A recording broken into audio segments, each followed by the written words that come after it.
Wish you could become a morning person? You know the type, up before the sun, early morning runs, first one to the office with donuts and a smile. How do they do it? Easy. With the new Galaxy Watch 8, sleep tracking and personalized insights from Samsung Health help you improve so you can wake up to a whole new you. One who, dare I say it, skips the snooze?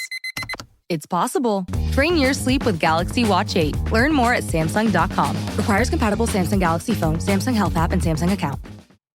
For a limited time at McDonald's, get a Big Mac Extra Value Meal for $8. That means 2 all-beef patties, special sauce, lettuce, cheese, pickles, onions on a sesame seed bun, and medium fries, and a drink. We may need to change that jingle. Prices and participation may vary. This podcast is supported by FX's English Teacher. Last year's critically acclaimed series returns to follow Evan, Gwen, and Marky as they vie for their students' divided attention. See why Cosmopolitan called its premiere season a masterclass of comedy, while Glamour raved it's the year's funniest and most heartwarming new comedy series. FX's English Teacher, all new Thursdays on FX. All episodes now streaming on Hulu. This episode is brought to you by Nespresso and Samra Origins by the Weekend Coffee Collection. Introducing Samra Origins. My collaboration with Nespresso is a connection to my roots, to my mother, Samra. Coffee that hits the right notes. It transports you. Crafted with unique notes and bold soaring flavors. Experience a taste that moves you. Nespresso and Samra Origins. Discover more at Nespresso.com. The family that vacations together stays together. At least, that was the plan. Except now, the Dastardly desk clerk is saying he can't confirm your connecting rooms. Wait, what? That's right, ma'am. You have rooms 201 and 709. No, we cannot be 5 floors away from our kids. The doors have double locks. They'll be fine. When you want connecting rooms confirmed before you arrive, it matters where you stay. Welcome to Hilton. I see your connecting rooms are already confirmed. Hilton, for the stay. Tom, big week for Top Chef. We had blindfolds, we had crab shells, but is there anything bigger than a best of 3 cage match in Last Chance Kitchen? Ooh, this was the biggest week of television since maybe Battle of the Bastards in Game of Thrones. I was so into it. Now, Cavalry! Charge!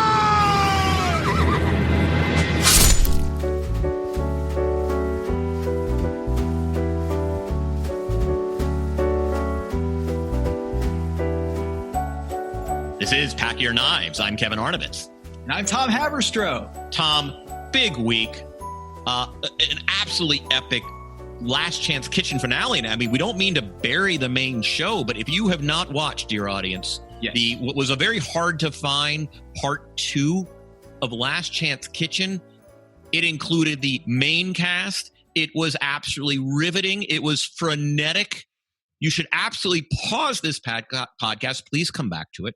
And watch, because your 26 minutes will be well spent.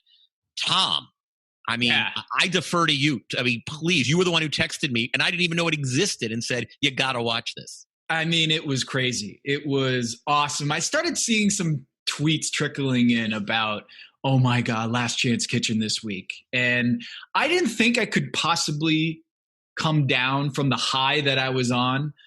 After we got Tom Colicchio on the podcast. If you haven't listened to it yet, go listen to that. You don't have to do it right now. You can keep listening to this, but make sure you listen to that Tom Colicchio interview we did earlier this week. That was one of the top adult moments of my life, was getting on the horn with Tom Colicchio for 20. How many? We had 20. I think 26 minutes. 26 minutes, action packed 26 minutes. It was great. Go check that out.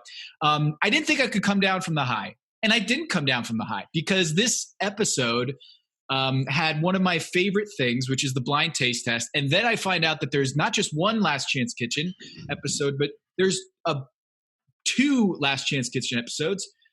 And then the part 2 is basically another episode. Like, there was 3 episodes essentially of Last Chance Kitchen this week. And not only that, Kevin, we have the chef tested, who has been on the show more than anybody else. I believe that's a true fact. Chef Jennifer Carroll is going to join us later in the episode. So we've got lots to get into, Kevin. All right.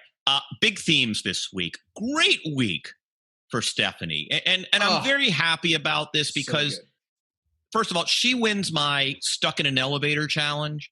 There's so many contestants and chefs that I like on this show, but if you asked me, stuck in an elevator for 3 hours, I think Stephanie's my winner. She just heart of gold, humility, but funny. I like the quips. I mean, just a wonderful combination of characteristics. And she got a big win. Started it with the blindfold. We had my favorite time. You know I love the blindfolded test. The chefs had 20 ingredients they had to identify. The winner got more time on their dessert challenge. Stephanie won that. It did not actually pay off. And I do want to talk to you, Tom. There was very little correlation between the amount of time afforded each chef and their overall performance. We will get to that.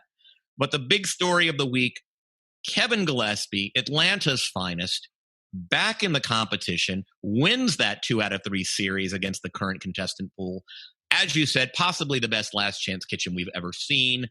To me, these are the 2 big stories of the week, and really just the overall theme, which is now we're getting down to it, Tom. Yep. We're getting down to it. You know, like there's just more focus. We are getting to the elite of the elite. There are going to be some very good chefs that come home. There's some surprise hangers on. It was great again to see Stephanie accumulate some confidence. Malarkey's hanging around. Tom, a lot to talk about. Yeah, I also add that Gregory's bleeding. He is bleeding real blood.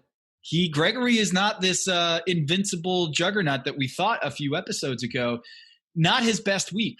And I loved what he did in Last Chance Kitchen, where he volunteered himself to go against Kevin for the heavyweight bout before he gets into the competition.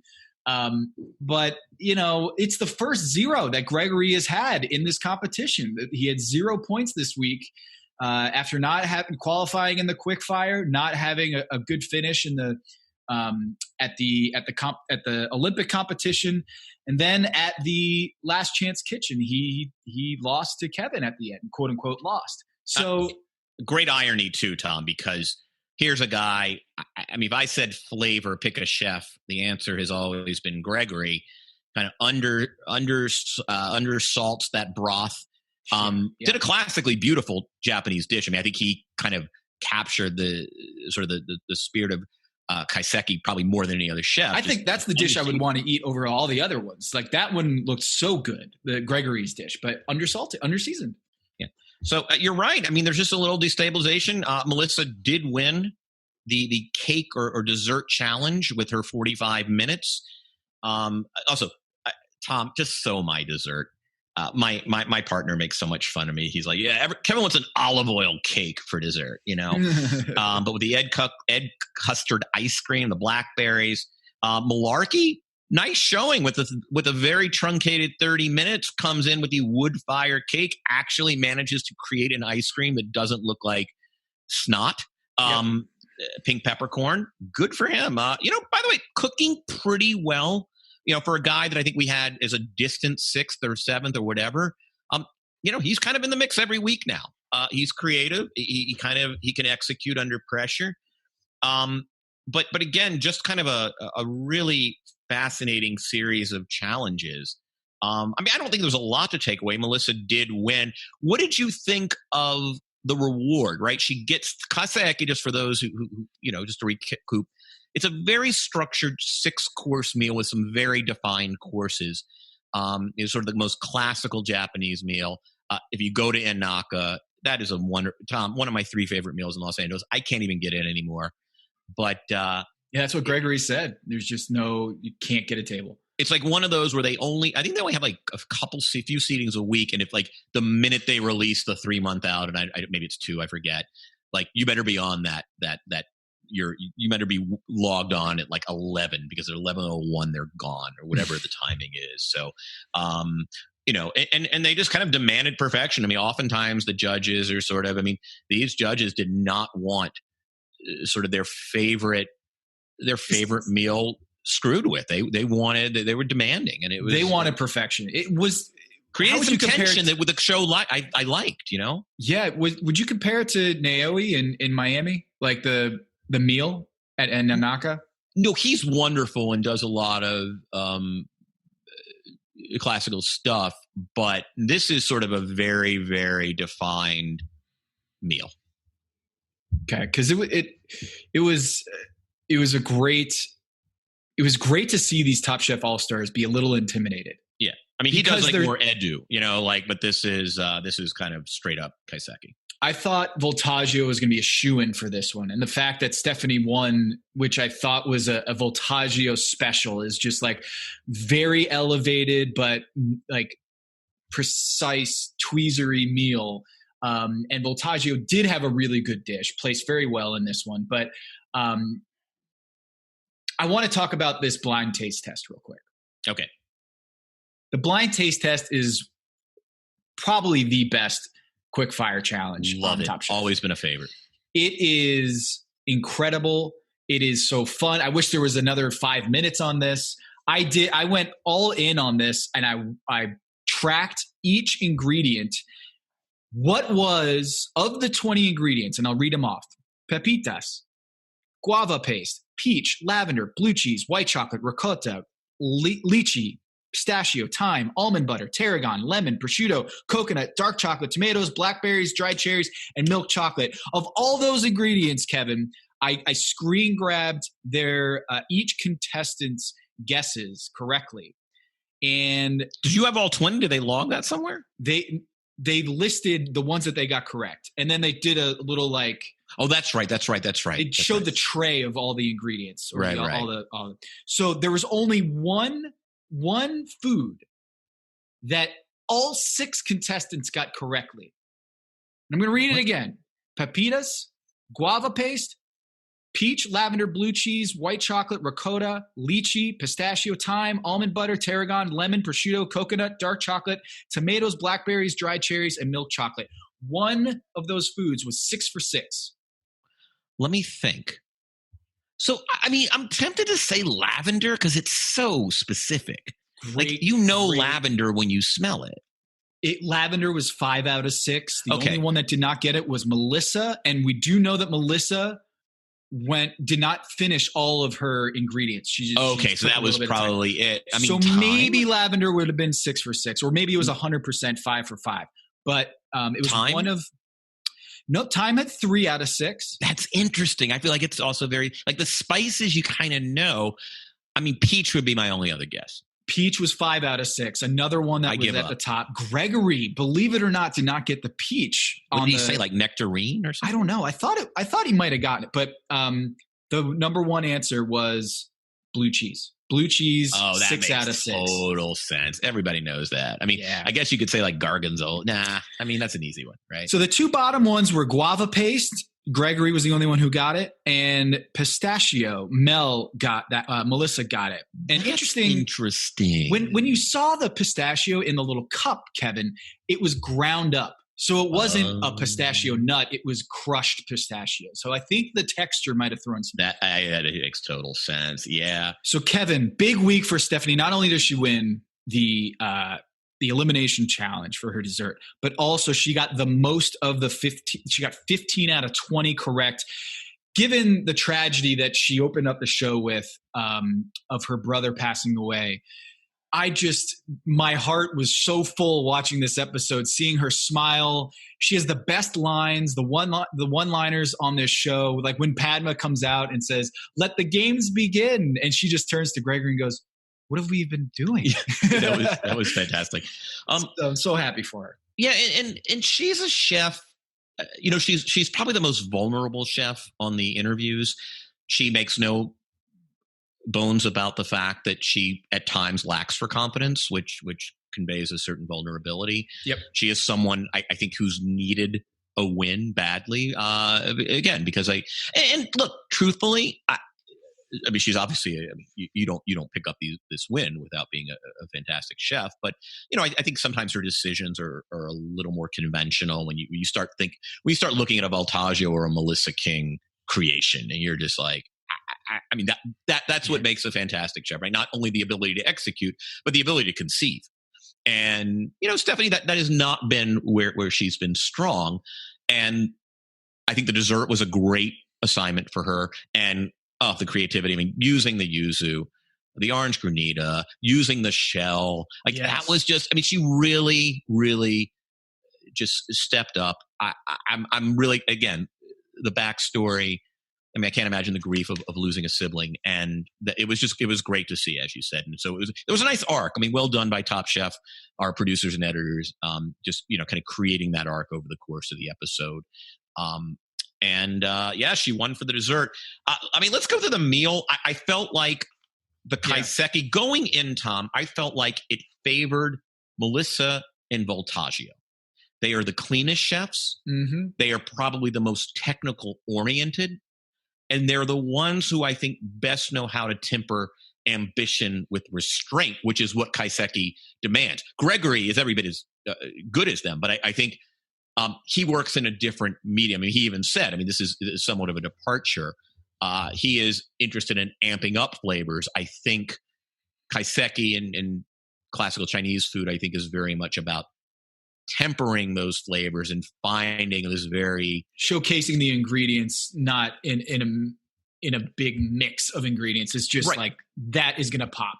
But it almost harkens back to an earlier the Disney Hall Challenge where, look, you're going for umami. It's not that you can't have spice, but not interested in spice, right? Like the sort of spicy, sweet, sour, tangy thing that Gregory is so good at wetting those flavors. It's not that you can't do that, but again, just as evidence of his choice, right? Like he left that stuff at the door, and good for him, right? He knew, hey, this is an away game. It is my job to conform to the to the stipulations of the challenge. Whereas I think Melissa and Voltaggio, my sense was going in, this works their strengths in a way that it doesn't Gregory, it doesn't Melissa. Stephanie, the jury's out, and it certainly does not favor Brian Malarkey. Right, of course. Now let's talk about this, Kevin.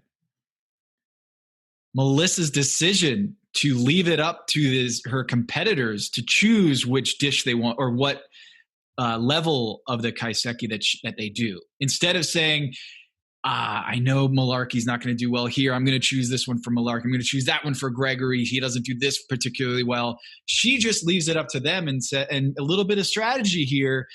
I don't know if I would have done that. I'm a different person. I'm probably a little bit meaner than Melissa, who's as sweet as sugar. She just seems like someone I can't imagine being like, ooh, yeah, Gregory, I'm going to stick you with this one. Or I was surprised by that. Yes, I will say this. I don't know how I would have assigned it in mind, keeping in mind, like let's go through the courses, right? So I would think that going in, I was like, the grill item is the easiest, right? I thought it would be until there was no grill at the freaking the Coliseum. You got to nail a protein, so that's not hard. I mean, you miss on that, but. And I felt bad for Karen, and I want to speak to this, and I'll speak to this later. Let's go through more of these sort of. I don't know. I mean, like, who would be a disadvantage with soup? Like, are we looking to put Malarkey? Like, I guess you know who the least desserty chef is. I mean, who is the least desserty chef? I don't know. Least desserty. Gregory has discussed that he is not a big fan of doing dessert. It's not his thing, right? And it wasn't his thing even in the LCK. So. I mean, maybe, hey, I want to neutralize Gregory. Let's give him dessert. Okay, so we got that one. I was surprised she wanted steam.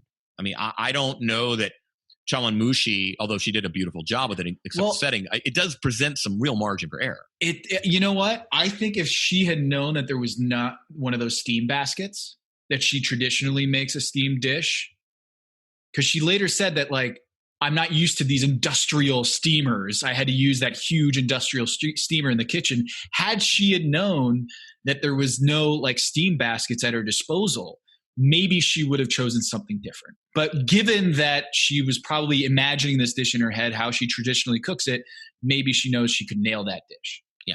I mean, look, I think Malarkey, if you want to sort of trip up Malarkey, I would say that I think he actually – the soup, which requires this very clean broth, and you can't do too much with it. You drop in, and by the way, those ingredients aren't going to be spiced the way maybe he could have fun on the grill. He could probably the rice dish. I can imagine him. It allows, in other words, the soup dish certainly an appetizer allows for some freedom. If you want to box malarkey in, I think soup is actually the place you might want to do it. I think I would do the palate cleanser, the first one, where it's supposed to be just something very clean.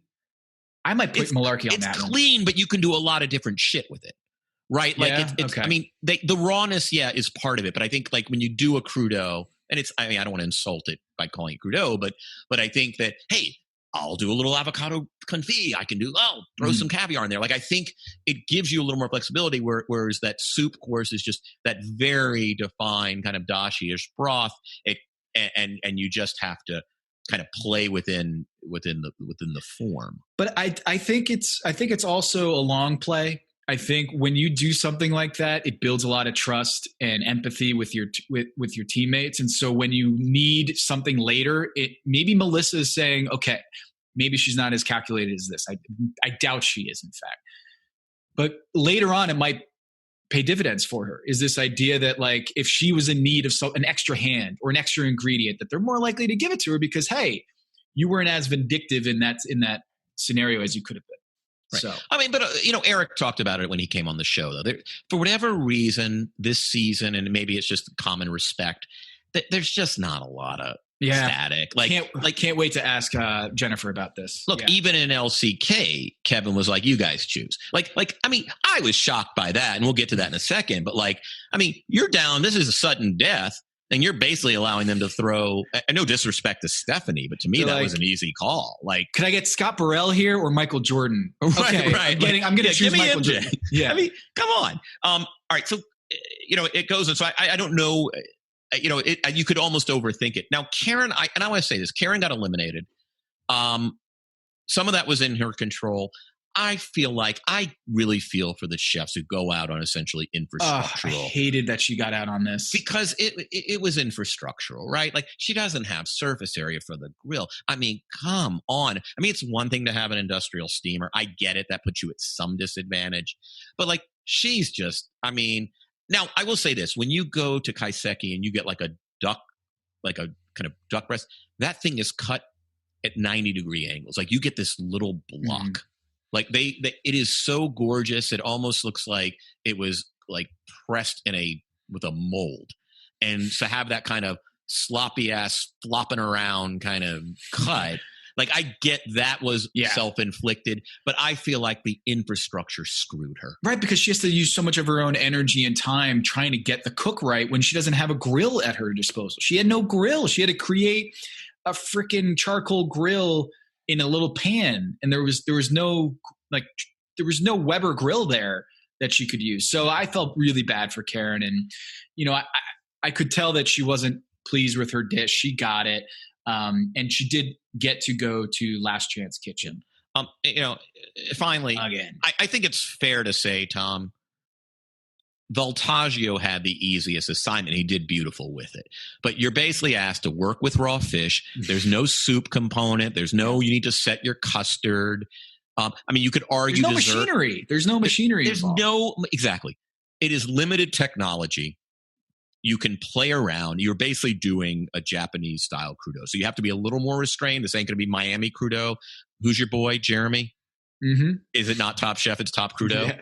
Yeah. Bless his heart. I love crudo. But I think in terms of degree of difficulty, Voltaggio had the easiest ride. And he paid it off. I mean, he paid it off. Let me ask you this. Did you think Melissa was going home for her shell?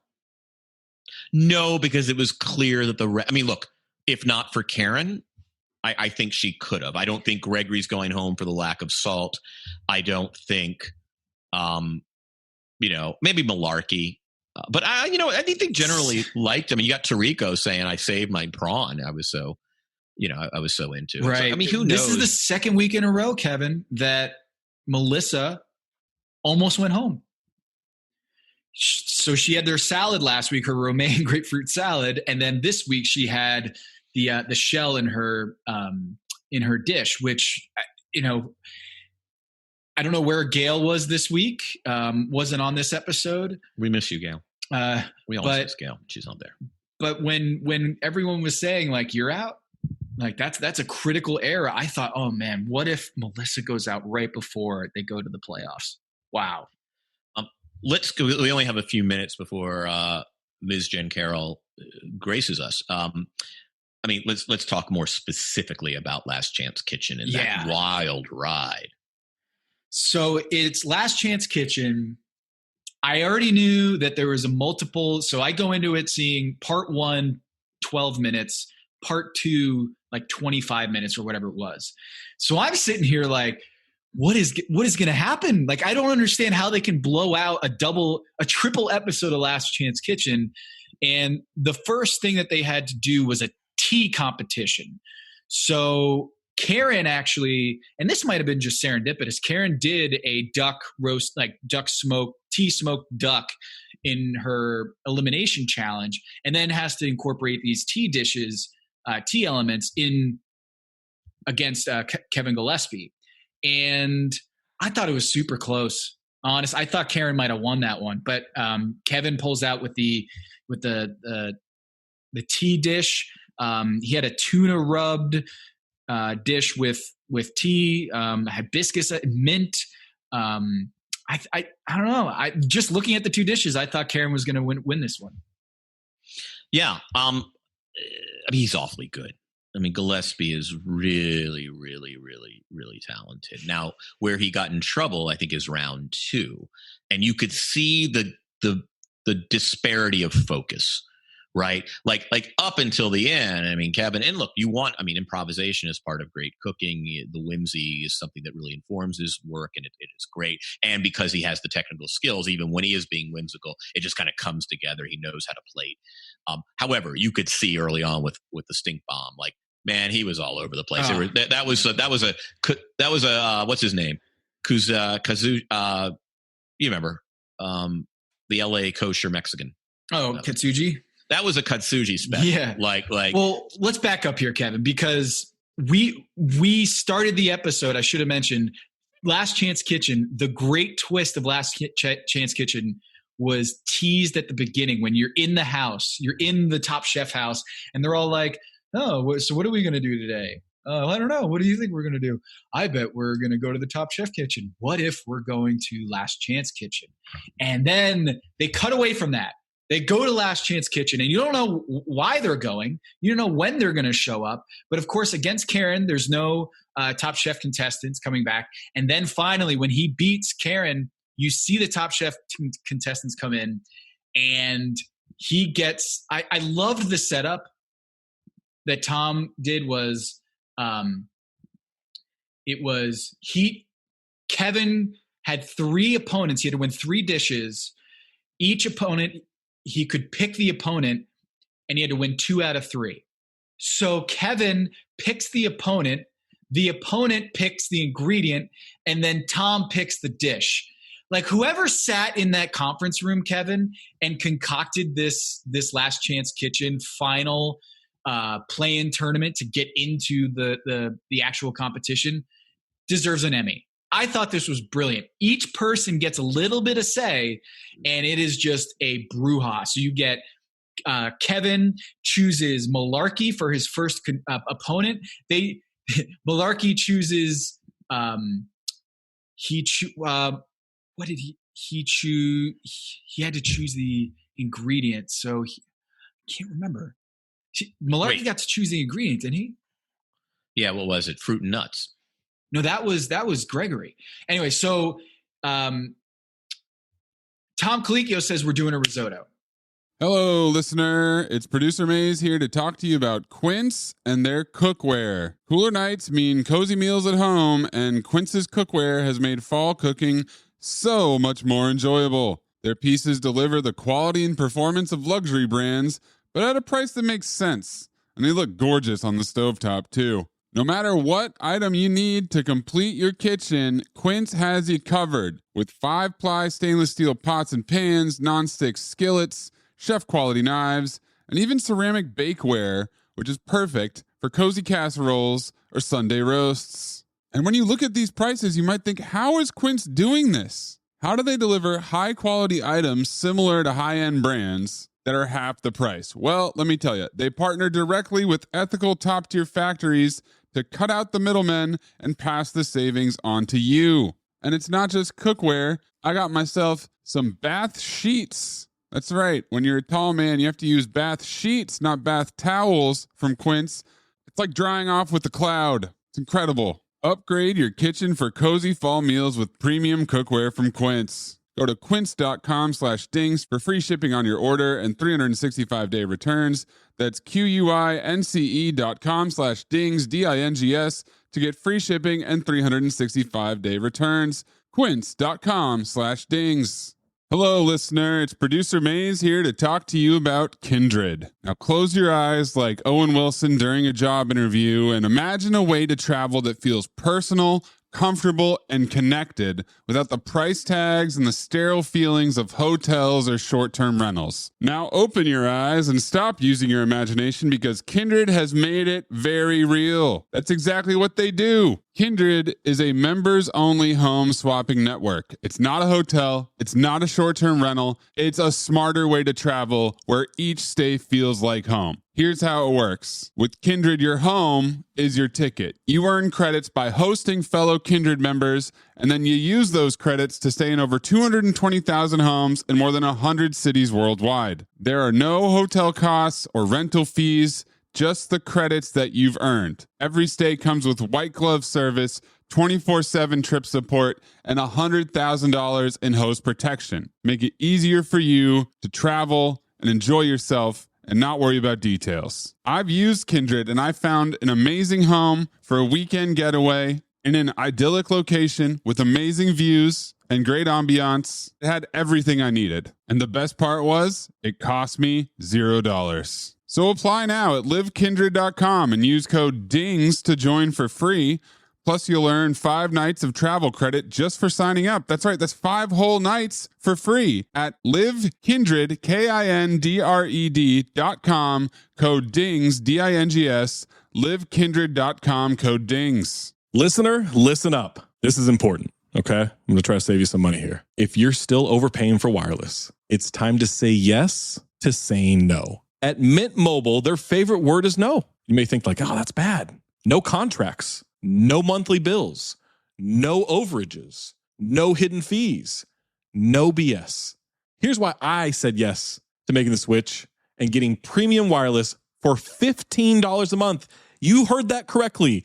$15 per month. Ditch overpriced wireless and the jaw-dropping monthly bills. And of course, there are all these hidden fees and stuff, but at Mint Mobile, plans start at $15 per month. All the plans come with high-speed data, unlimited talk and text. You're not doing like weekend and nighttime minutes or anything like that. And it's delivered on the nation's largest 5G network. Use your own phone. Don't have to get a new phone. Use your own phone with any Mint Mobile plan and bring your phone number along with all of your existing contacts. I switched months ago. People have asked, did you actually switch? Yes, I actually switched months ago, and I don't know what to do with all this extra money. I've cheated the system here. I've rigged something. This is an Ocean's 11 situation where I'm stealing wireless from Mint. That's how good a deal it is. Ready to say yes to saying no? Make the switch at mintmobile.com/dings. That's DINGS. That's mintmobile.com/dings. Upfront payment of $45 required, equivalent to $15 per month. Limited time new customer offer for first 3 months only. Speeds may slow above 35 gigabytes on unlimited plan. Taxes and fees extra. See Mint Mobile for details. This episode is brought to you by 20th Century Studios' new film, Springsteen, Deliver Me From Nowhere. Starring Golden Globe winner Jeremy Allen White and Academy Award nominee Jeremy Strong. Scott Cooper, the director of the Academy Award-winning movie Crazy Heart, brings you the story of the most pivotal chapter in the life of an icon. Springsteen, Deliver Me From Nowhere. Only in theaters October 24th. Get your tickets now. I'm always looking for ways to show my cat how much I love her. And with Fancy Feast gems, I can pamper her whenever I want with a savory gravy on top of a gourmet mousse pâté. The pyramid shape makes serving simple, so all I have to do is peel and plate to make mealtime feel extra fancy. And with 2 entrees in every pack, it's easy to turn every day into the extraordinary. Fancy Feast gems. And they do a risotto, and this is this is obviously a Top Chef ism, is the fact you do not do risotto. So they bring back the risotto. According to TopChefStats.com, Lynn, who does that site, 7 people in Top Chef history have been eliminated for risotto. It's and as Brian Voltaggio said, it is the kiss of death. And so it was a big deal that they had to do risotto right off the bat. And kudos to Tom Colicchio for doing that. So they had to do risotto. Kevin wins, and then he goes and picks Voltaggio. Interesting. Which choice. I thought it was a good choice. I mean, Voltaggio is a guy who needs some time to kind of assemble. Yeah. And he's not a whip something up kind of chef. I mean, it is very studied. It is very technical. It is produced. And there's a reason he's never won a quick fire. So I thought it was an interesting choice. The big decision was round 3. And I thought that was a really, I'm shocked. Maybe he was too exhausted. Maybe he was like, I can't do this anymore. You guys pick. That's what I think happened. And I okay, but fine. But you've got, I think that it's fair to say, and we're big fans of Stephanie here, but there is a disparity between her and some of the, look, we've got a scorecard here. We see the yellow 10s on our little scorecard, 4 of them for Gregory. At that time, she'd won 1. I don't even know that he was aware of that. And, to say he could have gotten stuck with Melissa. And I just think that, look, proof is in the pudding. He won it. He did great. But, that is kamikaze Top Chef. Yeah, and Gregory's not going to lay down for him.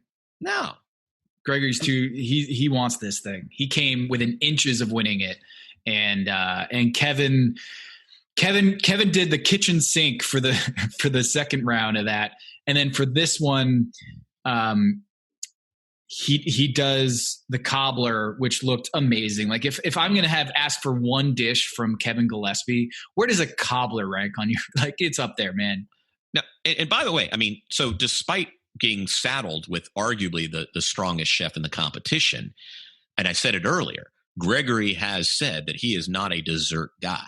So as it turns out, as much as I say, hey, he should have gone with Stephanie, he would have been up against a pretty desserty chef and instead he drew a guy who frankly had some of his spicy, sweet, tangy, combination neutralized by the challenge. It's not to say he can't work those things in, but in some ways he got lucky after the assignment of Gregory in that the challenge afforded he got a little wiggle room there. Yeah. Right. I think he saw some daylight and he pried open that door and he is back in the competition. I was, once Tom got the brain freeze, I said, it's over. Kevin's got this. It's over. You can't have a brain freeze and still pick the dish. Come on. And also, the cobbler was just, you ain't going out on that. I know the dough wasn't it was a little stiff, but still, that is, you're asking a Southerner to do cobbler. You're asking a guy from Atlanta. That's a home game. It is. And Kevin, you have your guy back in the competition. Your number 1 pick. This is the boat you're riding in on is Kevin Gillespie. He is back in the competition. I'll tell you how I did the scoring real quick is I just gave him a point for each of his little victories. So he beat Karen, he beat Malarkey, and he beat Gregory. So he gets 3 points. We can revisit this in the off season once we're cool. Redoing the Constitution. He gets 3 points, and we basically tied this week. 9 points for me, 8 points for you, and it's 171 to 125. Kevin Gillespie is back in the competition. You still have Stephanie, you still have Malarkey, but Karen is out of the competition. I got a little sad when I saw Eric and the rest of the crew, Nini, having to say their goodbyes. I got a little teary-eyed. I will say there's always one chef who's just clearly over it. Eric. No. It was Leanne. It was Leanne. Leanne, I don't even. Was she even there? No, she was, and it was like the Tanya spot, like, which is why am I here? Like, you've eliminated me. We've got no, and it's always one, and it happened to be Leanne. Eric, I thought, was looking a little fatigued there, a little hunched over, like, all right, guys, I'm a little tired about this. But Leanne, the fact that you mentioned Leanne, I don't even remember her being there. So my point exactly. Shall we bring on Jen Carroll? Yes.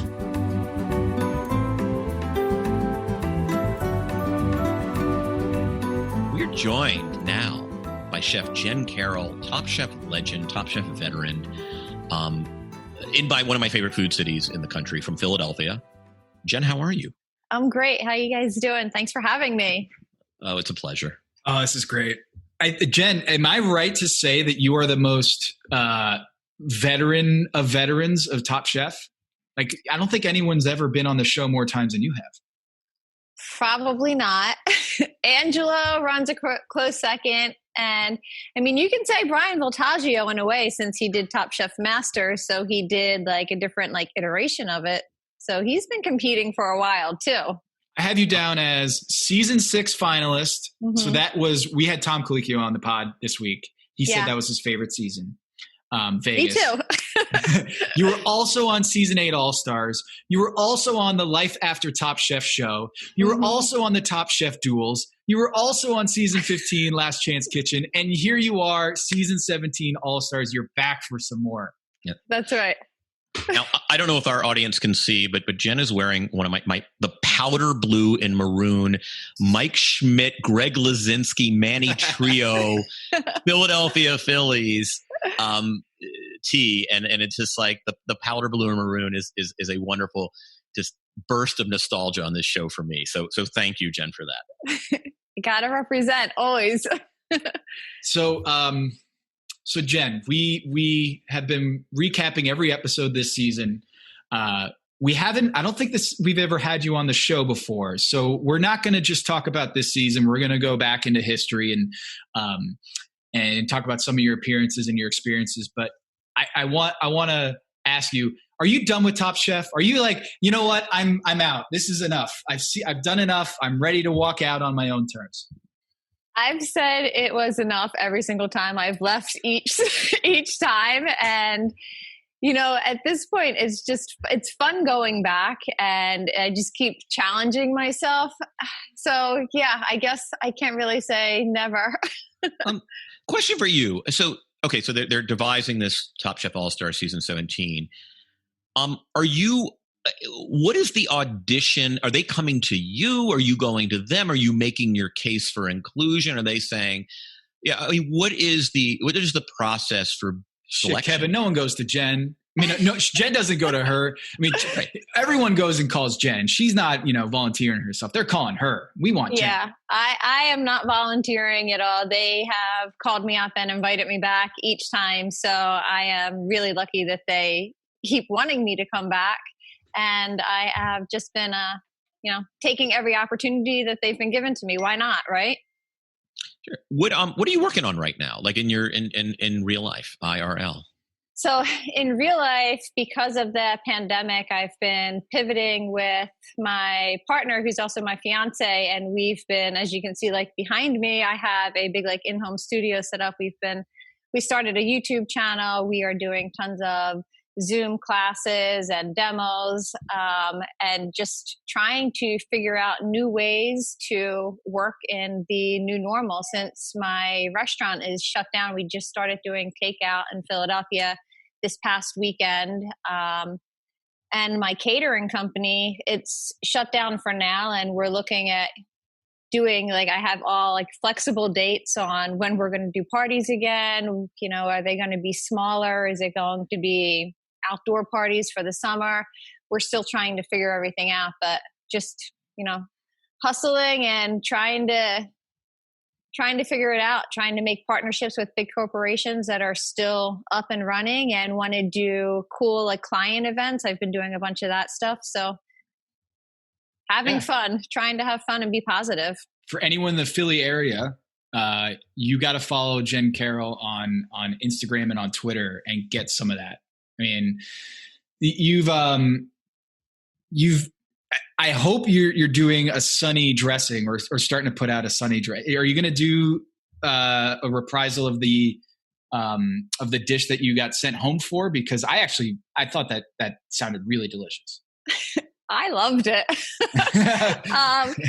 I'm working on it, and I'm deciding whether I want to leave in like some of the chunks like I did before. I was like, Tom said gritty, which I'm like, from Philly, we got gritty. So it works. Right? That's right. So I am working on something. Hopefully we'll be able to get that out and be able to put it up on our website and get it sold as a product.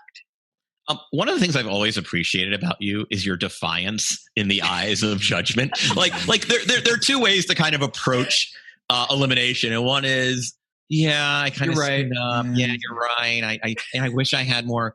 I was trying. And then they're sort of like, fuck you. like, that was a perfectly good dish. That was a perfectly good product. And I've always appreciated your defiance. Like, it might be gritty, but I like gritty. So sorry, Tom. Exactly. And there was an earlier one. Like, I forget what season. Like you were, was it tell me it wasn't was it that kitty breakfast thing? Yeah, it was. It was the what a hideous challenge. That's it was not a good challenge. What a shit challenge. Dude, so you had to do a breakfast for kids.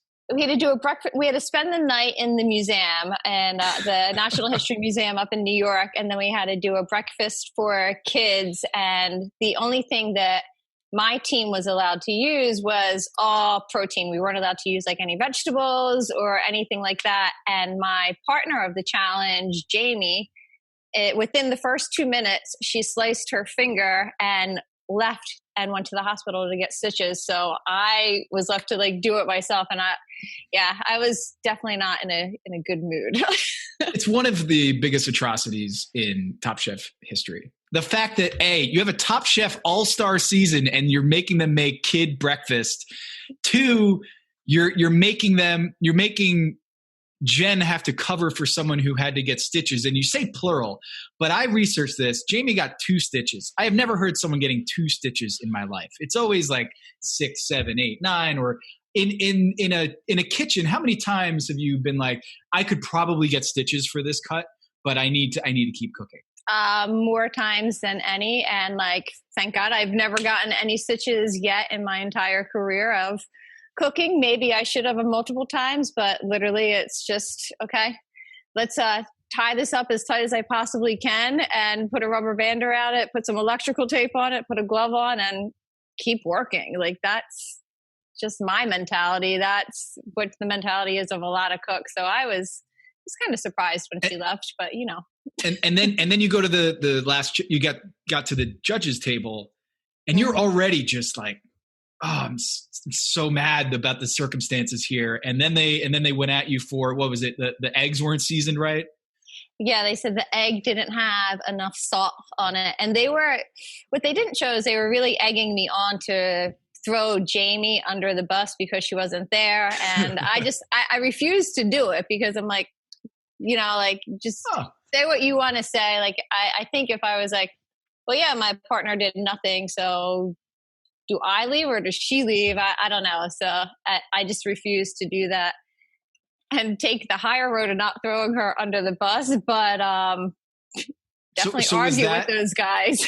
Was that scene played up, turned up the volume way higher than it actually was in real life? Yeah, no, I had some pretty strong emotions. Yeah, we were excited to see you on this season, but you did come back and say, "Hey, I'm a more positive person, and you know, a little bit different than what you remember maybe at that last time." Question for you. So the interviews are always interesting because they do a beautiful job of making it seem like you're kind of commentating in real time, right? Mm-hmm. You speak in the present, even though obviously the event has happened in the past. Like, what are the do's and don'ts of, I mean, the interviews are so important. They are the connective tissue of the show. Like, mm-hmm. What are the sort of do's and don'ts of the interview? How soon do they grab you? Do they grab you mid-challenge? Like, how does that work? I feel like Karen's had the same outfit the entire season. Right. So if you notice, from season 1 until now, like for this time, they pick out like 2 shirts that we will wear the entire season. So they have a whole binder for each one of us with a whole like bunch of questions, and they can ask us any questions about any challenge at any point that we've participated in, and they can loop it together because they want us to also to have our hair done the same way. So like go back and like see that. But then in seasons like in the beginning on like my first season, we wore whatever we had, like whether it was a t-shirt or like whatever, my hair was in a ponytail. And then, so it was harder for them to edit and to link things. So now this makes like, they're really good at what they do. They're really good at their job. Is the show more produced now than it was earlier? I mean, sure. As time goes on, they're in their 17th season. We all learn as we go on just from doing things, practice, doing it over and over and see how you can become more efficient and better. It's a job, and they get nominated every single year for an Emmy. So they definitely, it's real though. There's so many, like the time limits are real. The challenges are real. We don't know what we're doing.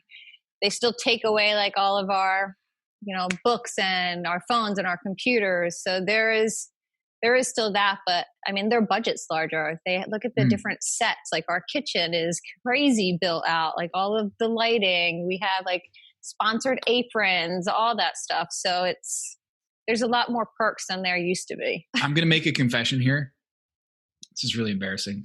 I didn't know until Padma turned on the lights in Last Chance Kitchen, the end of the episode, that the Last Chance Kitchen is the same as the Quickfire Kitchen. Yep. Oh yeah. I didn't know that. Yeah. The lighting is so different that I just didn't put 2 and 2 together. I'm such an idiot. I was like, oh my God, the Last Chance Kitchen is the same as the Quickfire. A moron. Yeah.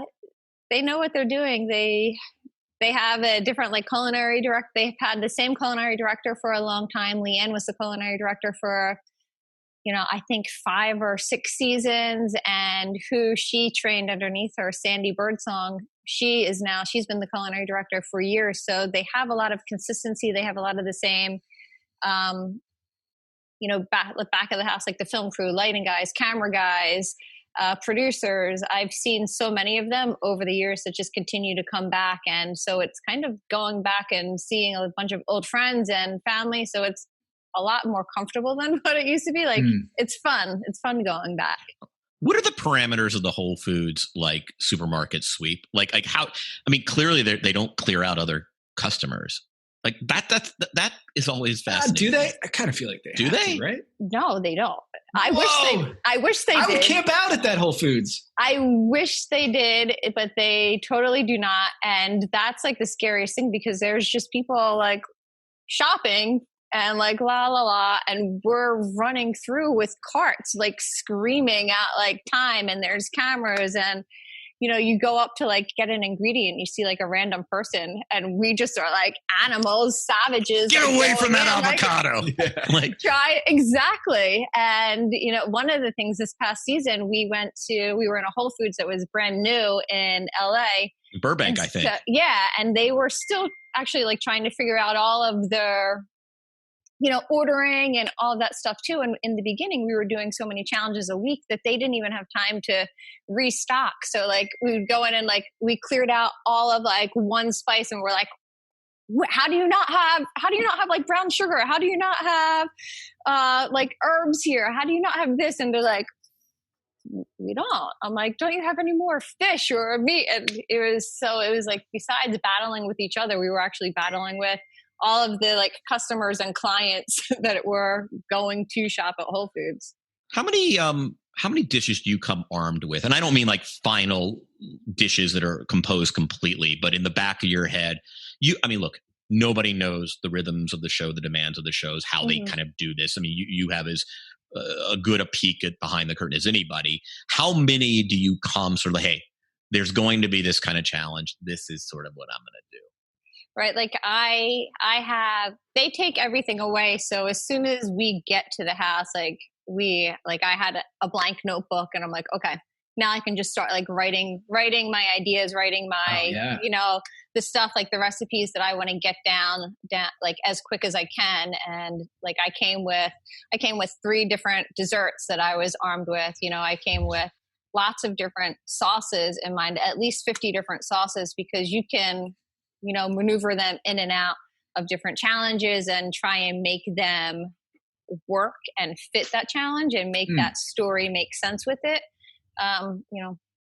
Proteins, whatever, like it's all about what the challenge is and making it work. So there's probably, if you make it through, you're doing at least 30 different dishes if you're doing quick fires and elimination challenges. So I noticed that Gregory, or on this episode, I noticed, maybe it's been happening, I just didn't notice it. They had like notebooks that they had like recipes in. So that's what you're talking about, is like when you get to the house, you can start writing out your recipes and you're writing out your plans.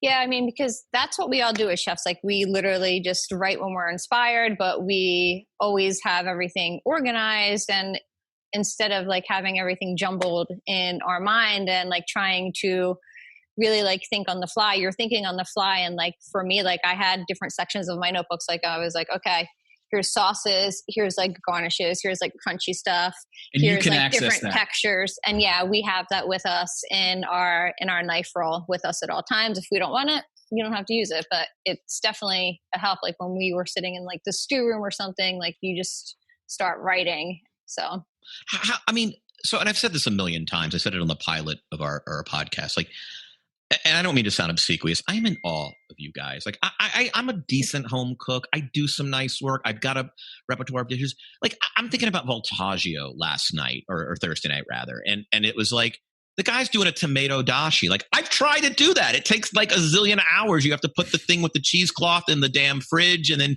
you got to frigging get it so clear. And like, it takes a while to do the consomme. Then you got to add all the fucking bonita flakes. And like, how the hell is he doing this? Like what you guys accomplish in a quick fire. I'm just like, I think you had 20 minutes. Like it takes me 20 minutes to chop 3 onions. It's, we really we've learned how to like really incorporate flavor into things super quickly. Obviously, if we were at our restaurants, we wouldn't be doing it that way, but we know Malarkey flipping the pan for the risotto. Like we have definitely do shortcuts, and we add more aromatics in, or you do a larger batch just to get a more like condensed like flavor. Voltaggio is extremely talented and a very, very like technique driven. So he knows how to get like that clear dashi pretty quickly. But yeah, you should let that hang like overnight in order for it to just be like a crystal clear sauce. But like if you threw, I don't think he did, but like if you threw like liquid nitrogen into it, like you could freeze it and then like let it melt if you had time too, but there's no time for even like that melting. So you just have to figure it out. All right. I'm going to put you on the spot. And because it's quarantine, we're all cooking a lot. Best 20-minute recipe for an intermediate chef at home. Best 20-minute recipe.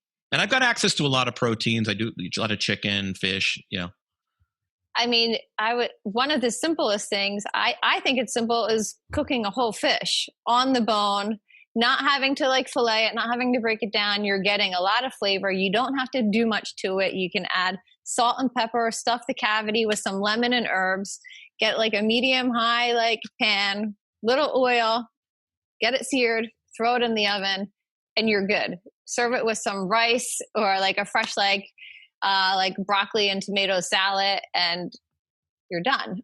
Tom, you're Greek. We need to get into some whole fish at home. Like that you're right. Well, like that's, you gotta what am I doing not doing that? You gotta have that at Spice Fish, right? Some sort of whole fish. Yeah, we do a whole fish with tremula and a preserved lemon rice, tons of fresh herbs. And it's simplicity, but it's simplicity done really well. Simplicity is not easy to do sometimes. All right, Kevin, this is a very serious conversation right now about recipes and things to do in the pandemic. All I want to know is who turned up the heat on your dish, the coriander, cauliflower, the cream, the base of your dish. Who turned it up? Who turned it up? Look at, you know who it is. I know exactly who it is. I know exactly who it is. And I gave them the opportunity to admit it and they didn't. So, you know, Eric should have fallen on that sword. And by the way, was it intentional or was it subconscious? I don't think it was intentional by any means. Not an all-star season. He's a good dude. He's a really, really good guy. None of us are there to sabotage each other. We all actually like want each other to do well. And as you see, like we help each other out. We talk to each other. We actually talk about recipes and how we're going to make things and what we're making. We're not there secretive, like hiding things. Everyone there is really good. And you know, it's what's the point of sabotage? Jen's too good. She's not going to say who it was, but I know up here who it was. We know on the show. Yeah. Okay. All right, Jen, I need a couple minutes to just sing about Philadelphia's food scene because and by the way, one of the disappointments of the NBA season being suspended, I was supposed to be in Philadelphia for the playoffs covering the Sixers, and the depth of restaurants in the last couple of years, I mean, I'm just Friday, Saturday, Sunday, Soraya, obviously Hardina for Indonesian food. I go to Goldie because it's right by my hotel for lunch 3 times a week.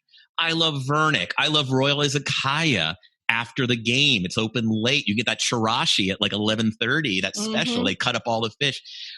Soraya, and I think I mentioned it, is great. I had a great meal at Serpico and that Shoe Fish Town. There's a place in Kensington now called Cadence that is just this cute little place. I mean, and on and on and on. I mean, just to say nothing of all the lowbrow food that is just so good. The sandwiches, everything like that. Woodrow's Sandwich Shop is this place that I discovered, and it was just they have this ridiculous sandwich, and Cosme's Deli, the roast pork hoagie with the broccoli rabe. It's just the city. And what is it? Is it that what? And tell me if I'm right here. This is a guy who lives in LA, by the way. Right. I live in Los Angeles, but it seems in a way that you can't in New York or Washington or Boston or San Francisco and even Los Angeles now. You can't. A young chef can't afford that rent in those places. You can't pull it off. But in Philadelphia, a young chef can just throw stuff against the wall. There's you can open a 28 seater. You can do that. And it's just and I just think that's my theory of why it punches so far above its weight. It's my favorite food city in America.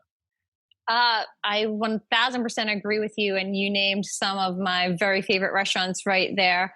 And I think one of the best things about Philadelphia is that we are such a community, and all of the people that live there support their restaurants so strongly, and they don't just go back to the same one every single night. They travel out and they go to different ones, and Philly is really compact too in the downtown central areas. So you can go from neighborhood to neighborhood, and it's so welcoming. And to young chefs coming up, you can open up a BYOB, like you were saying, without having to worry about getting a liquor license and have a smaller 28 seats restaurant. Or you can go larger like Soraya that has, so good. It's huge, and they have that space, huge outdoor area. It's gorgeous. It's gorgeous. By the way, I neglected to mention Laurel, which is amazing. I just kind of was running off my list. And I had a great meal at Satay Kampar, and I should also mention Zahav, the old standby. God, that's great. And their whole empire, and that, that place for hummus, and that place for, the Goldies, as I said. Yeah, I just, it's also, everybody's cool. I have never encountered attitude ever in a Philadelphia restaurant. It's just, as you said, it just kind of feels like everybody's in it. That by producing a good restaurant, you're this is your civic duty as a chef. And I just get that. Again, I love eating there. And one of the best things too about the restaurant community in Philly is that all of the chefs are so super collaborative and so supportive of each other. And I haven't found that. I've lived in a bunch of different cities, and I've never found that anywhere that is just, really out to help each other out. We're all right now, during the pandemic, we are all on the phone with each other, trying to figure out the best ways of how to get open. What have you done? What are you going to do? Who should we reach out to? How are it's we a real chef community. Yeah, it truly is. So I feel really lucky to, number one, I've been born there, but to have my restaurant there and to, have the community that I do surrounding me. Yeah, we had Eddie Conrad on the show last year, and it was the same conversation awesome. Of just like didn't we Kevin, what a great character on the show. What a great person. Oh, I mean, because again, like he speaks to me, as you know, Tom, like that's my spirit animal, Eddie. like the intensity, the barely contained neuroticism. Like I love Eddie. And by the way, he treated me. I went to Laurel. Like I got in, I forget. Like I think I got in from Los Angeles. Like I was exhausted. It was 8:00. It was an 8:45 seating, and I sat alone. And they just, I mean, it's like, this is what I love about my job. Like the night off, sitting in a restaurant in a different city. We've got all these fun relationships now. Tom and I have been so lucky. You guys have all treated us so well. We get to, Tom had the Flam experience in Chicago. Everywhere I go, it's just wonderful. And I just love, that's also the coolest thing about doing this podcast.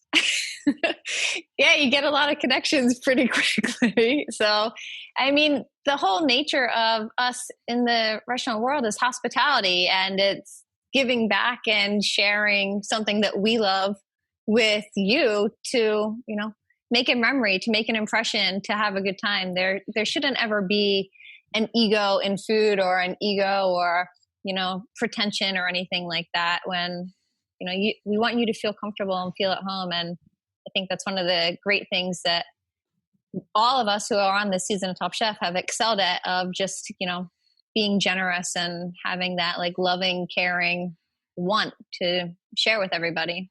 Okay. Speaking of community, the All-Star season, everyone kind of knows each other on some level because they've been part of Top Chef already. There's a little bit more camaraderie. Every season we get a little bit of a dose of a villain. And this season, you're smirking. I can see you're smiling over there. Malarkey, Brian Malarkey is, Kevin has said many, many times, he's warming up to Brian. Like he's coming around on Brian as a character on the show. And we're starting to like him. So what is Brian Malarkey like on camera, off camera? Same dude, or is he a showsman? He is a showsman through and through. He was the first person up in the morning in the house. Like he would wake up at 4 a.m. before everybody, no matter what we did like the night before.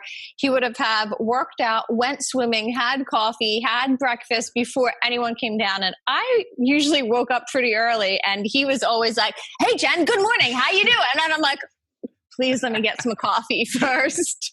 And he has so much energy that it's just out of control. I wish that I had that, a quarter of that amount of energy. But, listen, Malarkey knows how to, play up to the camera. He knows how to, be in your face and to like create that like extra level of drama. And he does it really well. And I think it's funny. Like for me, it was just like pure entertainment. I'm like, oh my God, Malarkey, like, what are you doing?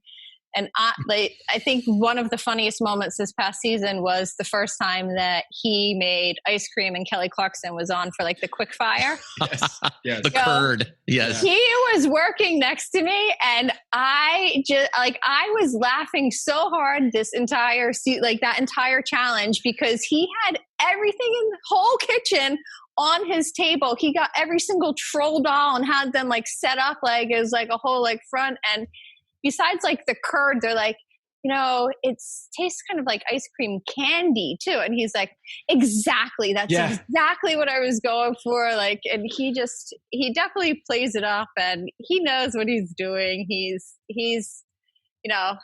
a really good guy at heart.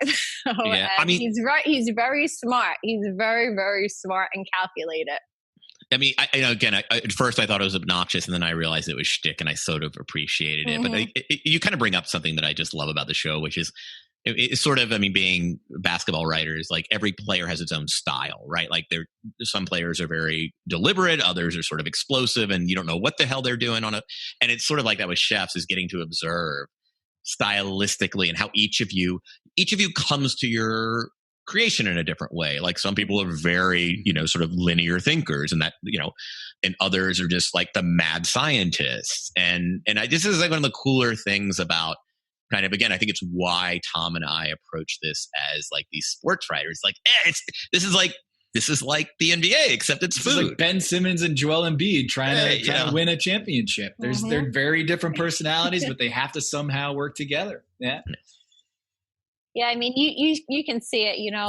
You've seen the whole season. Everyone's saying, "All right, Brian, you have a problem with like editing because you just want to like throw more stuff on." And then you see the restraint that Melissa has, and that like Gregory has, and that I've been trained to have. So everybody is completely different. And one of the things, like I say in the kitchen too, is like I can, even if we were all making the same exact dish with the same ingredients, they're all going to come out differently. And if I hand 10 cooks in my kitchen a recipe that they've never made before, I'm going to get 10 different I'm going to get 10 different dishes. So, yeah. What did you think of the Last Chance Kitchen? The 3-part episode or whatever. What'd you think? I loved it. I thought that was a great twist that they did. I loved how Gregory stepped up and was like, "Yeah, I'm going to take you on. I'm going to battle you." And not being afraid. I was really. That was a gutsy move. That was a gutsy move by Kevin to just be like, "Hey, you guys choose," right? Like I know that was a plot twist. I was not expecting that. I had a feeling that he was going to pick Malarkey just because Brian. I was like, is he picking Brian because Brian and him also had like a pact, like. In the beginning was like, okay, we're going to make sure that we're in it at the end. And like, we all talked about it ahead of time because, we're all from season 6 and everything like that. And I'm like, wait a minute. Is Brian going to lose this on purpose to get Kevin back in? Like when I watched that this morning, I'm like, cause I saw Kevin, like go back to look and Kevin's like looking at Brian. I'm like, Are you going to do this for me? Are you going to let me back in? Or are you actually going to battle me? But he ended up losing to Voltaggio. He ended up losing. So I don't know. Yeah. I don't know. That theory. So I was like, And like you hear Brian in the beginning, like torn. He's like, do I root for him to come back in because he's one of my good, like long-term friends? And, we talked about going to the end. Or do I want him out because he is a really tough competitor? But everybody there is a tough competitor. Did you know that you were going to be going to this All-Star season with those guys that you were in Vegas with, like that season? I knew some of the people that were going back on because when they called me up, I'm like, I don't know. And they're like, in order to like convince me, they told me that Brian and Kevin were going, and I'm like, done. I'm like, Brian and Kevin are going back. I'm like, I have to go back. So yeah, that's cool. Yeah. Want to give you like chance, and I know you talked about it earlier, what you're working on. Do you have anything specific you want to say pitch? That always sounds, but do you have anything that you want to kind of give the audience? Right now, besides the YouTube channel, it's called Cooking with the Carrolls. Go on, subscribe, watch all the videos I'm just doing right now, doing some fun, basic, simple cooking stuff. We're going to start involving, I have little rabbits, so we're going to start involving them in a cute way. But also, not cooking these rabbits. No, not as the meal, as props. Okay, yeah. just checking. I did read that you once had 5 rabbits. So what's the rabbit count right now? We're at 3. We in the beginning of March we lost 2 of them, sadly. Oh. But we're at 3 right now, and yeah, they're so cute. But besides that, if you go to my website at eatccc.com, that's my culinary experience and catering company. I'm getting ready to put up a bunch of different classes that you can buy, and give me an email let's set up some sort of travel or partnership or some dinner together. Jen, thank you so much for giving us your time. This was a sincere pleasure. Thank you. I'm so happy that I finally got to get on. Oh, was this a thing you wanted to? I feel like everyone's been on. I know. We've got some tough choices to make, Kevin, because we're coming down to the home stretch here. I know. And I didn't know Karen was a power lifter. Found that out on the show, and I'd love to talk to her about that. That was holy, yeah. That was crazy. I saw her doing that, and I was like that was for real. I'm like, crazy. The hell? Also, she had the right technique, and I was like, this is not she's just professional. Yeah, she's for real. But what is the Venn diagram between powerlifters who are also musical theater majors? It is Chef. Wow. And Chef, right? She is probably the only powerlifting musical theater major chef in the world. I would have to agree. Wow. That is amazing. Anyway, Jen, thanks so much. Thank you so much, Jen. This was a real pleasure. Thanks for having me. All right. Tom, any closing thoughts? Oh, man. I'm wavering right now, Jen. Wavering on Gregory. I know you can't tell us anything, but I know it all. I know everything that has happened. Yeah. The recording is still on, Jen, so don't slip here. You're a seasoned veteran on this. You know, you're really good at that. But I have on my fantasy team, Gregory, Voltaggio, and Melissa. And 3 weeks ago, I would have felt like I'm set. I got the champ. I'm no questions about it. I got the champ. And now Kevin's got Gillespie. Gillespie is back. Malarkey's hanging around. Stephanie's riding on you know. Malarkey is this. So I'm feeling real nervous. I'm feeling more nervous this week than I've had in the entire season about my big three. Tom, it's anybody's to lose. Everybody can be the top chef. Anybody's competition. It's amazing. For Tom Haberstroh, for Jen Carroll, thank you for joining us. And this is Kevin Arnovitz, and this is Pack Your Knives.